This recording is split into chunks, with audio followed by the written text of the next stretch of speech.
Hello, good morning, my dear students. Today we will start the 8th chapter of our geography book, and the name of this chapter is water. Water मतलब पानी. आप सभी जानते हैं पानी के बारे में, पानी क्या होता है, क्यों यूज़ होता है ना. लेकिन इसके और भी बहुत सारे फॉर्म्स हैं, उसके बारे में हम डिटेल में पढ़ेंगे इस चैप्टर में. चलिए तो let's start the chapter.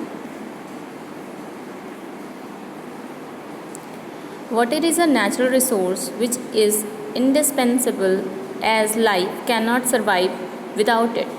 The water is found on earth in all the three states of matter, as solid ice, as liquid water, and as water vapor. 71% of earth is covered with water, so it is called blue planet. Save. Water एक ऐसा natural resource है जिसके बिना ज़िंदगी जीना बहुत मुश्किल है. ठीक है. वाटर अर्थ पर हर फॉर्म में पाया जाता है. जैसे वो सॉलिड फॉर्म में भी पाया जाता है आइस के रूप में, लिक्विड फॉर्म में भी पाया जाता है वाटर के रूप में, और वाटर गैसियस फॉर्म में भी पाया जाता है वाटर वेपर के रूप में. 71% of earth is covered with water. ये हम सभी जानते हैं कि 71% ऑफ अर्थ जो है वो पानी से कवर्ड है. इसलिए जब हम ऊपर स्पेस से अर्थ को देखते हैं तो वो ब्लू कलर का दिखता है. तो ये इसी वजह से हम इसे ब्लू प्लैनेट भी कहते हैं. Our next topic is water cycle. Water present in different forms में वेरीज बिसाइड इन डिस्ट्रीब्यूशंस.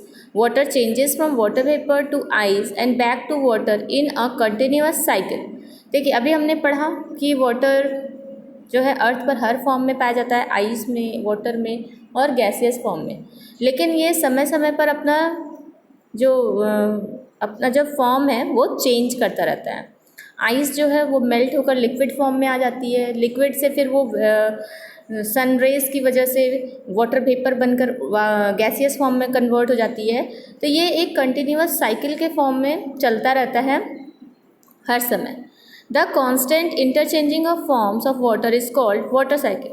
तो पानी का जो ये रूप बदल रहा है बार बार, कभी वो आइस के फॉर्म में पहाड़ों पे जम जाता है, कभी वो पहाड़ों पर से पिघलकर नदी के द्वारा बह के लिक्विड फॉर्म में बहने लगता है, फिर वो कभी वापस सनरेज़ की वजह से इवापोरेट होकर के गैसियस फॉर्म में कन्वर्ट हो जाता है. तो ये जो प्रोसेस है, इस प्रोसेस को ये वाटर साइकिल कहा जाता है.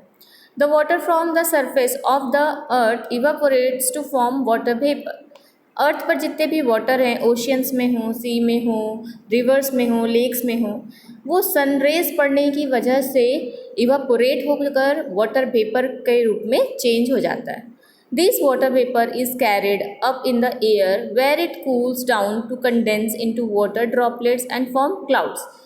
ये वाटर वेपर जो है वो एयर के साथ ऊपर उड़ते हुए चला जाता है, और जब वो ऊपर जाता है तो वो वहाँ ठंडा हो जाता है. वाटर वेपर जो है वो ठंडा होता है. ठंडा होकर धीरे धीरे वो वाटर के ड्रॉपलेट्स में चेंज हो जाता है, और वाटर ड्रॉपलेट्स के द्वारा थ्रू वो क्लाउड फॉर्म करता है. When the water droplets contained in the clouds become too heavy to remain suspended, they fall down to earth as precipitations. This may be in different forms such as rain, snow, fog, dew, etc. फिर जब वो cloud form करता है, cloud form करने धीरे धीरे जब वो बहुत सारा क्लाउड फॉर्म हो जाता है, देन वो जब हैवी हो जाता है, वो ड्रॉपलेट्स धीरे धीरे बड़े होते हैं. पहले तो वाटर वेपर के फॉर्म में आते थे, छोटे छोटे ड्रॉपलेट्स होते, तो वो हल्के रहते हैं, तो वो आसानी से हवा में घूमते रहते हैं या उड़ जाते हैं. लेकिन जैसे धीरे धीरे सारे ड्रॉपलेट्स इकट्ठे होते हैं, ठंडे होते हैं, तो एक दूसरे के साथ जुड़ते हैं. जब एक दूसरे के साथ जुड़ते जुड़ते वो हैवी हो जाते हैं. हैवी होने के बाद जब वो हैवी होते हैं तो अर्थ की ग्रेविटेशनल फोर्स की वजह से वो अर्थ की तरफ खिंच जाते हैं, जिसकी वजह से बारिश होती है. बारिश या फिर स्नो के फॉर्म में वो गिरते हैं, या फॉग के रूप में आ जाते हैं.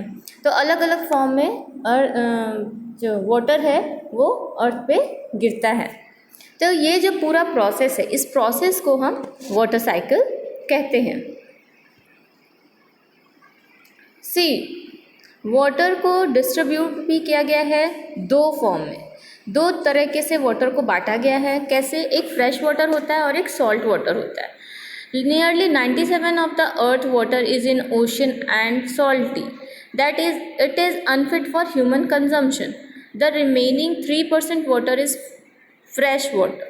See, जो हमने अभी पढ़ा कि 71% लगभग वाटर जो है वो पूरा कवर्ड है अर्थ जो है वाटर से, ठीक है। तो उस जो इतना सारा पानी है, तो क्या हम सारा पानी यूज़ कर सकते हैं? हम सारा पानी यूज़ नहीं कर सकते हैं। क्यों? क्योंकि उसमें से 97% पानी जो है वो सॉल्टी होता है, नमक घुला हुआ होता है उसमें। ओशियन का पानी जो रहता है वो बहुत नमकीन होता है, ठीक है। तो वो हमारे लिए अनफिट होता है, हमारे हेल्थ के लिए अनहेल्दी होता है। सिर्फ 3% वाटर ऐसा होता है जो कि फ्रेश होता है, जिसको हम कंजम्पशन के लिए यूज़ करते हैं, हम ह्यूमन बींग्स हों या कोई भी लिविंग ऑर्गेनिज्म, ठीक है। Let's next topic is fresh water.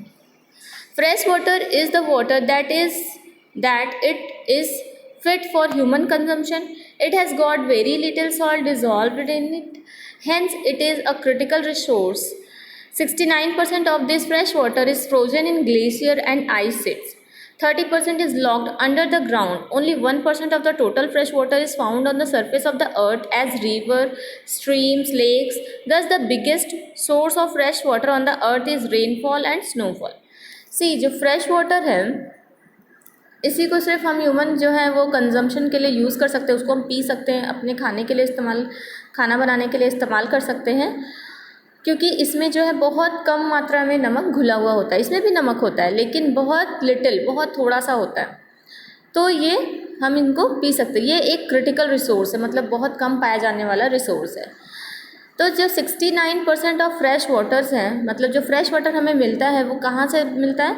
उसमें से ज़्यादातर फ्रेश वाटर जो है वो ग्लेशियर्स में जमा हुआ है, बर्फ़ के रूप में, पहाड़ों पर। नदी कहाँ से शुरू होती है? नदी की शुरुआत कहाँ से शुरू होता है?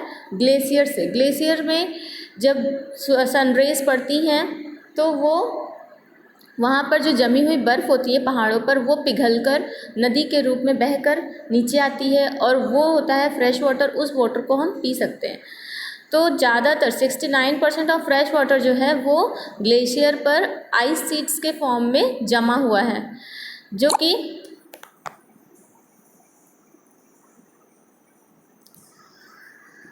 और इसमें से 30% वाटर जो है वो अंडरग्राउंड लॉक्ड है। जब 69% ग्लेशियर्स में जमा हुआ है और 30% जो है ग्राउंड के नीचे है। सिर्फ 1% वाटर जो है हमें रिवर्स, स्ट्रीम्स या लेक्स में मिलता है। तो और फ्रेश वाटर को पाने का सबसे बड़ा सोर्स क्या है? Rainfall and snowfall. रेनफॉल है या फिर स्नोफॉल है। ओके, हमारा नेक्स्ट पॉइंट है ocean water. An ocean is a huge water body on the surface of earth. There are 5 oceans in the world. All the oceans are interconnected and help in international trade as marine routes. Ocean water contains a large amount of salt dissolved in it. In fact, salt makes up almost 3.5% of all the oceans. See, जो ocean water है, जो oceans हैं, ये बहुत बड़ा form है water का जो कि अर्थ पर है। और ये ओशियन, हमारे अर्थ पे कितने ओशियंस हैं? 5 ओशियंस हैं। जो भी जितने भी ओशियंस हैं सब एक दूसरे से इंटरकनेक्टेड है, सब एक दूसरे से जुड़े हुए हैं और ये मदद करते हैं एक दूसरे को मरीन रूट्स, मतलब समुद्र के द्वारा कोई भी रूट तय करना है, अगर कोई जो कहीं एक जगह से दूसरी जगह जाना है समुद्र के द्वारा, तो ये जो समुद्र है इन्हीं के बीच से रास्ता निकलता है। तो ये मदद करते हैं एक दूसरे को एक जगह से दूसरी जगह तक जाने में। ओशन वाटर जो होता है इसमें बहुत सारा नमक घुला हुआ होता है और ये जो है हम इंसानों के, ह्यूमन बींग्स के यूज़ के लिए अनफिट होता है। Okay, volcanic eruption in the mid ocean ridges too have contributed in this talk to of salt. This is unfit for human consumptions. इतना इस ओशन में के जो पानी होता है इसमें इतना नमक होता है कि ये अगर स्टॉक करेंगे तो इसको हम बहुत सारा नमक वहाँ से भी हम लोग स्टॉक भी कर लेते हैं, ठीक है।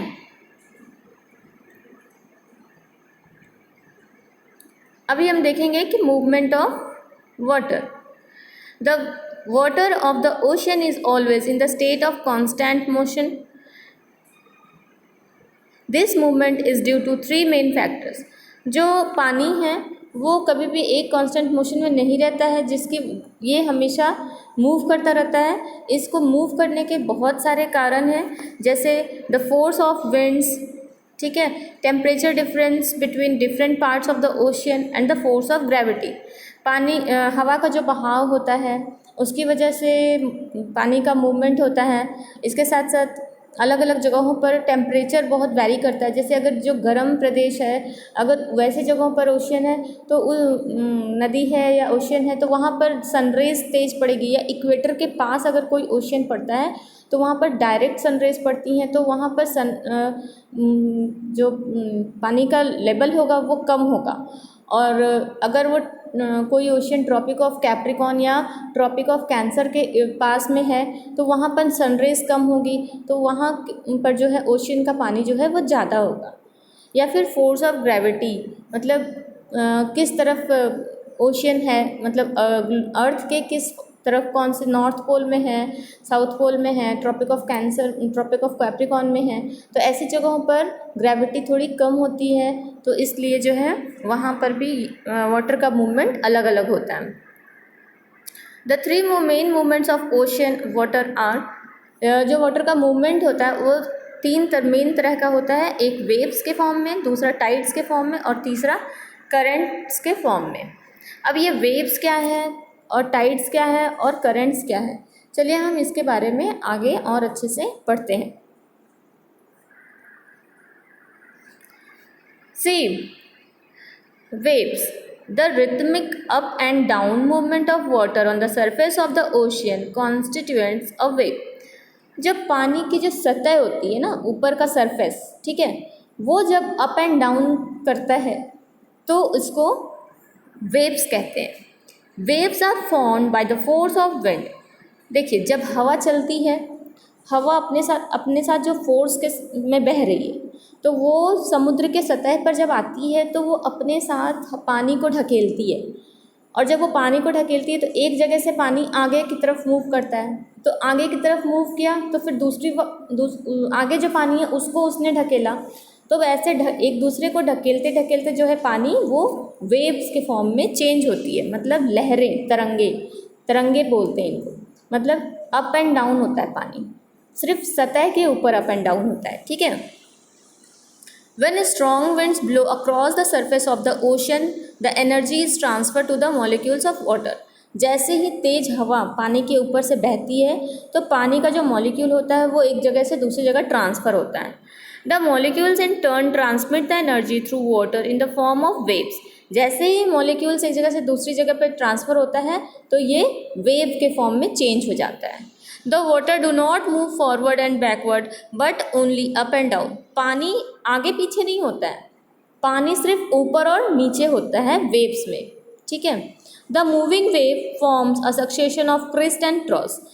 जब पानी ऊपर नीचे होता है तो देखिए ये फिगर देखिए नीचे वाला, इसमें क्रिस्ट, मतलब जब ये पानी ऊपर गया तो ये क्रिस्ट फॉर्म किया, और जब ये नीचे आया तो ये ट्रॉ फॉर्म किया, ठीक है। ये क्रिस्ट और ट्रॉ फॉर्म होता है वेव्स में।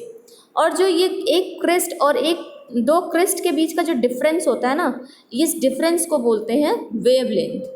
Many times the waves are also caused by vibration or tremors from below the ocean floors.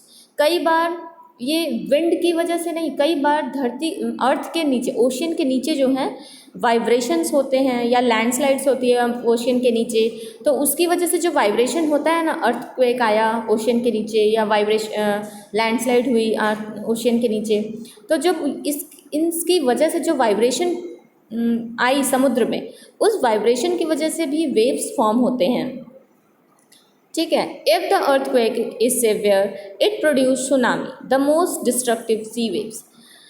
अगर अर्थक्वेक, ओशन के नीचे जो अर्थक्वेक आया, अगर वो बहुत तेज़ है तो उसकी वजह से बहुत बड़े बड़े वेव्स फॉर्म होते हैं, जिसको लगभग ये 150 मीटर से भी ऊंचे ऊंचे वेव्स फॉर्म हो जाते हैं, जिसको सुनामी कहा जाता है। जो कि अभी कुछ सालों पहले हमारे इंडिया में भी सुनामी आया था, उड़ीसा को बहुत इफ़ेक्ट किया था सुनामी ने। तो ये एक तरह का डिस्ट्रक्टिव सी वेव्स होते हैं, बहुत बड़े बड़े सी वेव्स आते हैं, जिसकी वजह से जो आसपास का कोस्टल एरियाज़ होता है या जो स्टेट्स में वेव ये सुनामी आई है, वो स्टेट को भी काफ़ी नुकसान होता है। इसके साथ साथ जो कोस्टल एरियाज़ होते हैं वो भी बहुत ज़्यादा नुकसान सहते हैं इस सुनामी की वजह से। ठीक है, आप लोगों को समझ में आया कि वेव्स क्या है? देखिए आप एक बार फिर से ये देख लीजिए, जो ये वेव्स है ये अप एंड डाउन पानी ऊपर नीचे होता है। ठीक है, और जब ये ऊपर जब ये पानी जाता है तो इसे क्रिस्ट कहते हैं, और जब ये नीचे आता है तो इसे थ्रो कहते हैं, और दो क्रिस्ट के बीच का जो डिफरेंस होता है ना, इसे वेवलेंथ कहते हैं। ये चीज़ बहुत अच्छे से समझ लीजिए आप लोग। चलिए, नेक्स्ट पॉइंट इज टाइड्स।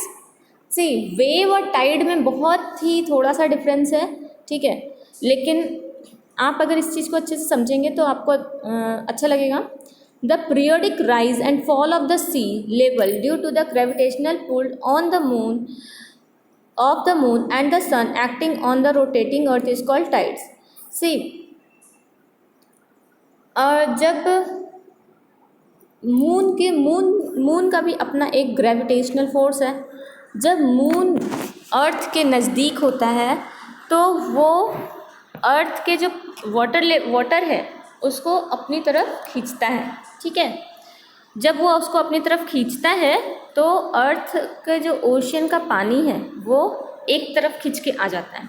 मतलब अर्थ हमारा सर्कल में है, जिस तरफ मून रहेगा उस तरफ पानी खींच जाता है, तो जो लेवल होता है सी का वो कम हो जाता है।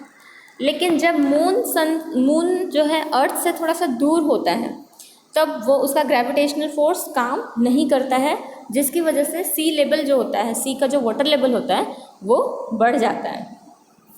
समझ में आया? देखिए, जब जैसे ही अर्थ मून के नज़दीक आया तो उसका और मून का अपना जो ग्रेविटी है उससे उसने पानी को खींचा, तो समुद्र का जो पानी है वो एक तरफ खींच के आ गया। ठीक है, जब एक तरफ खींच गया तो दूसरी तरफ जो समुद्र है वहाँ पर लो टाइड हो गया, वहाँ पर पानी कम हो जाएगा, और जो मून की तरफ जो समुद्र है वहाँ पर हाई टाइड्स हो जाएंगे।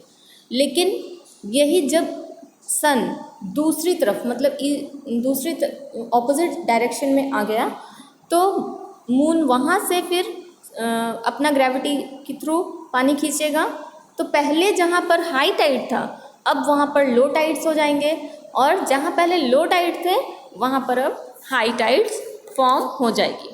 मतलब पानी का लेवल सिर्फ कम आता जाता है, मतलब कम और ज़्यादा होता है। ये फिगर में देखिए, दोनों एक ही ब्रिज की पिक्चर है। पहले ब्रिज में पानी एकदम ब्रिज के ऊपर तक आ गया है, ये देखिए, और दूसरे ब्रिज में पानी एकदम कम हो गया है, सी लेवल एकदम कम हो गया है, वो कोस्टल एरिया पूरा रेती वाला एरिया हो गया है। तो ये जो पानी का बढ़ना और कम होना होता है इसको कहते हैं टाइड्स।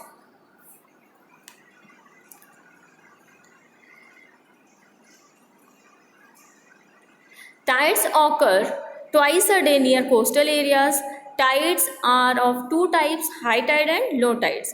Tides जो है वो दिन 24 आवर्स के बीच में 2 बार हाई होता है और 2 बार लो होता है। ठीक है, the rise in the level of ocean water is called high tide and while a fall in the level of ocean water is called low tide. मैंने आपको समझाया ना, जैसे ही मून का ग्रेविटेशनल फोर्स वर्क करता है, जिस साइड से अर्थ के जिस साइड से ग्रेविटेशनल फोर्स वर्क कर रहा है उस साइड में पड़ने वाले जितने भी ओशियंस होंगे उसमें हाई टाइड्स आएंगे, और उसके ऑपोजिट में जो ओशियंस पड़ेंगे वहाँ पर लो टाइड्स होंगे। मीन्स टाइड्स जो है वो वर्क किसके बेसिस पर कर रहा है? मून की ग्रेविटी के बेसिस पर। मून किस तरफ मूव कर रहा है उसकी ग्रेविटी कैसे वर्क कर रही है, इसके बेसिस पर अर्थ पर टाइड्स फॉर्म होते हैं। See, our next point is current. The stream of water flowing constantly through oceans in definite direction are called currents. They are caused by variations and differences in temperature, the rotation of earth, prevailing winds, etc. Depending on their point of origin, the currents can be cold or warm. See, आप इस figure को देखिए तो समझ में आएगा। ये हमारा अर्थ है, ठीक है। इस ये जो ब्लू पार्ट है ये सब ओशियंस है, ये ग्रीन पार्ट लैंड फॉर्म्स है। तो जो ये पानी है, देखिए सारा पानी एक दूसरे से कनेक्टेड है, ओशियन के जितना भी पानी है सब एक दूसरे से कनेक्टेड है। तो ये पानी एक जगह स्थिर होकर तो रह नहीं सकता है, तो वो बहता रहता है, ठीक है। ये मतलब एक जगह से दूसरी जगह, दूसरे से तीसरी, ऐसे गोल गोल गोल गोल गोल गोल फॉर्म बहता रहता है। तो ये जो पानी गोल गोल घूमता रहता है ना, इसको करंट्स कहते हैं। ये एक कांस्टेंट फॉर्म में चलता ही रहता है, पानी बहता ही रहता है। तो ये पानी यहाँ से देखिए, यहाँ से एक जगह से शुरू होगा, दूसरी जगह जाएगा, फिर वो वापस उसी जगह वापस आ जाएगा। तो ये जो गोल गोल घूमने का जो प्रोसेस है, इस प्रोसेस को ही करंट कहते हैं। और ये भी दो तरह के होते हैं, कोल्ड और वार्म। जब ये देखिए सेंटर में एक लाइन खींची हुई है ना, इसे इक्वेटर कहते हैं। इक्वेटर के बीच, इक्वेटर के पास जो पानी आता है वो गर्म होता है, वो वार्म करंट्स होते हैं। क्यों? क्योंकि इक्वेटर पर सनरेज डायरेक्ट पड़ती हैं, तो सनरेज की वजह से इक्वेटर का जो एरिया होता है वो बहुत गर्म होता है। तो जब ओशन, ये पानी मूव करते हुए आगे इक्वेटर के पास आता है, तब वो गर्म होता है। और फिर वो जो फ्लो करके नीचे पोल की तरफ आता है, नॉर्थ पोल या साउथ पोल की तरफ चला जाता है, तो वो पानी कोल्ड करंट कहलाता है। तो ये करंट जो है ये कंटिन्यूअस मूवमेंट है वाटर का, जो एक जगह से दूसरी जगह पर मूव करते रहते हैं, इसे ही हम करंट्स कहते हैं। अब हम देखेंगे कि जो ये वेव्स और टाइड्स है, इनके एडवांटेजेस क्या हैं। The waves and tides bring and take back sediments and other eroded material which help to form various coastal landforms.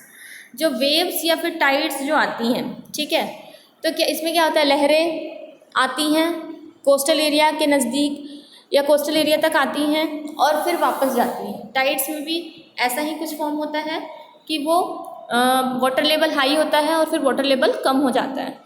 तो पानी अपने साथ जो है समुद्र के नीचे से पाए जाने वाले बहुत सारे सेडिमेंट्स जो हैं बहा कर लाती है और कोस्टल एरियाज़ में छोड़ती है। जहाँ उसकी स्पीड कम होती है वहाँ पर उसको छोड़कर वापस चली जाती है। या फिर कई बार होता है कि कोस्टल एरिया से उसने बहुत सारी रेती मिट्टी या बहुत सारी चीज़ों को ले करके बहा कर लेके जाती है और समुद्र में ले जाकर छोड़ देती है, ठीक है। तो इसकी वजह से कई बार हमें बहुत अच्छे मटेरियल्स, सेडिमेंट्स जो हैं समुद्र के नीचे की बहुत सारी अच्छी चीज़ें हमें मिल जाती हैं। Tides are very helpful for fishing and navigation. Tides जो हैं फिशिंग और नेविगेशंस में बहुत मदद करती हैं। The tidal and wave energy has been trapped in some western countries to generate electricity. ये जो पानी आने जाने का आता है जाता है ना, इसकी वजह से इलेक्ट्रिसिटी फॉर्म होती है, क्योंकि उसमें पानी में फ्रिक्शन हो रहा है और फ्रिक्शन से फिर वो इलेक्ट्रिसिटी फॉर्म कर रही है। तो कई सारे वेस्टर्न कंट्रीज़ में ये टाइड्स और वेव्स को जो है इनकी मदद से इलेक्ट्रिसिटी फॉर्म की जाती है, जनरेट की जाती है, ठीक है। See, our next point is water pollution. The contaminations of both underground and surface water is called water pollution. Underground water और सरफेस वाटर, ये दोनों जब आपस में मिलते हैं ना, तो इसको बोलते हैं water pollution. This makes water unfit for use. ये जो है हमारे यूज़ के लिए अनफिट होता है। The major pollutants of water in the present times are industrial influence and domestic waste. देखिए आजकल क्या होता है, इंडस्ट्री से निकलने वाला कचरा जितना है सब पानी में फेंक देते हैं लोग। इंडस्ट्रीज़ नदी के किनारे बनाते ही इसलिए हैं कि वहाँ से निकलने वाला जो वेस्ट प्रोडक्ट है वो नदी में फेंक देते हैं। या डोमेस्टिक वेस्ट, हमारे घर से निकलने वाला कचरा भी हम लोग नदी में फेंक देते हैं। This polluted water may contain bacteria, parasites, animal waste, toxic waste, chemical waste etcetera which is harmful for us. ये पानी में हम फेंक तो देते हैं थोड़ा थोड़ा थोड़ा सब। हम अगर कोई आपसे कहेगा आप फेंकते हो, आप कहोगे नहीं हम लोग तो नहीं फेंकते, थोड़ा बहुत फेंकते हैं। तो थोड़ा आपने फेंका, थोड़ा उसने फेंका, थोड़ा थोड़ा थोड़ा थोड़ा करके सब पानी में कुछ ना कुछ फेंकते ही रहते हैं। और जब पानी फेंकते रहते हैं तो उससे क्या होता है, उसमें बैक्टीरियाज फॉर्म हो जाते हैं, पैरासाइट, मच्छर या फंगीज, या फिर बहुत सारे केमिकल, जो फैक्ट्री से निकलने वाले जो केमिकल्स होते हैं। फैक्ट्री में कुछ कुछ जैसे मेडिसिन की फैक्ट्री है, वहाँ पर केमिकल्स यूज़ होते हैं उनकी दवाइयों को बनाने के लिए। लैबोरेटरीज़ जो होते हैं वहाँ पर भी केमिकल्स इस्तेमाल, तो उससे निकलने वाला जो वेस्ट है वो भी पानी में जा रहा है, जिसकी वजह से पानी में केमिकल मिक्स होता है, मिक्स हो गया, जिसकी वजह से पानी जो है हार्मफुल हो गया। या फिर जो भी कचरा हमने फेंका पानी में, उससे भी, उसमें भी बहुत सारे चीज़ों में बहुत सारी गंदगी रहती है, जिससे पानी जो है दूषित हो जाता है, और वो पानी ना पीने के लायक, हमारे पीने के लायक नहीं रह जाता है, और वो एक हार्मफुल हो जाता है हमारे लिए। और जैसा कि हम स्टार्टिंग में हमने इस वीडियो में देखा कि पानी बहुत ही रेयर रिसोर्स है हमारे लिए। अब पानी हमारे लिए बहुत इम्पॉर्टेंट है, और अब पानी का मिलना बहुत मुश्किल हो रहा है, पानी का सोर्स भी कम होता जा रहा है। तो हमें इन सब चीज़ों को ना करके पानी को वेस्ट नहीं करना चाहिए। We have to conserve the water. Water as it is a scarce substance, the pollution is making it further scarce and more difficult to even get clean drinking water. Thus, it becomes our moral duty to prevent further pollution and to conserve water.